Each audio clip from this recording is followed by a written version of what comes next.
महाड तालुक्यातील कोथेरी धरण परिसरात आज प्रकल्पग्रस्त शेतकऱ्यांनी तीव्र ठिय्या आंदोलन छेडले आहे। लाभ क्षेत्रानुसार तब्बल 65% रक्कम भरूनही अनेक शेतकऱ्यांना अद्याप पर्यायी जागा उपलब्ध करून देण्यात आलेली नाही, असा गंभीर आरोप आंदोलकांनी केला आहे। दरम्यान जिल्हाधिकारी कार्यालयाची कोणतीही लेखी परवानगी नसताना पाटबंधारे विभागाकडून धरणाच्या घडभरणीचे काम जबरदस्तीने सुरू करण्यात आल्याचा आरोप शेतकऱ्यांनी केला आहे। प्रशासनाकडून स्पष्ट आदेश न घेता काम सुरू केल्यामुळे प्रकल्पग्रस्तांमध्ये संतापाची लाट उसळली आहे।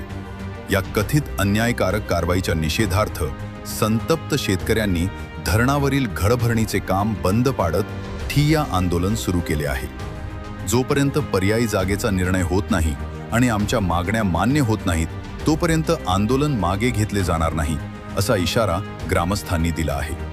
प्रशासनाने तात्काळ हस्तक्षेप करून प्रकल्पग्रस्तांच्या मागण्यांवर ठोस निर्णय घ्यावा, अन्यथा आंदोलन अधिक तीव्र करण्यात येईल, असा इशारा शेतकऱ्यांनी दिला आहे। साहेब, आम्ही 8 दिवसापूर्वी आंदोलनाला बसलो होतो।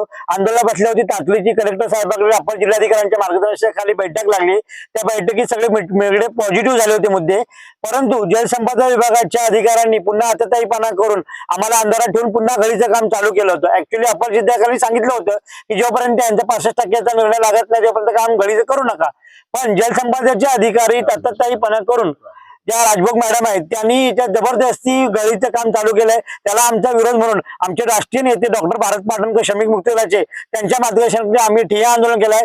जोपर्यंत आम्हाला आमच्या मागण्या पूर्ण होत नाही तोपर्यंत आम्ही इथनं हलणार नाही आणि आमच्या मागण्या पूर्ण होत नाही तोपर्यंत आम्ही इथनं उठणार नाही।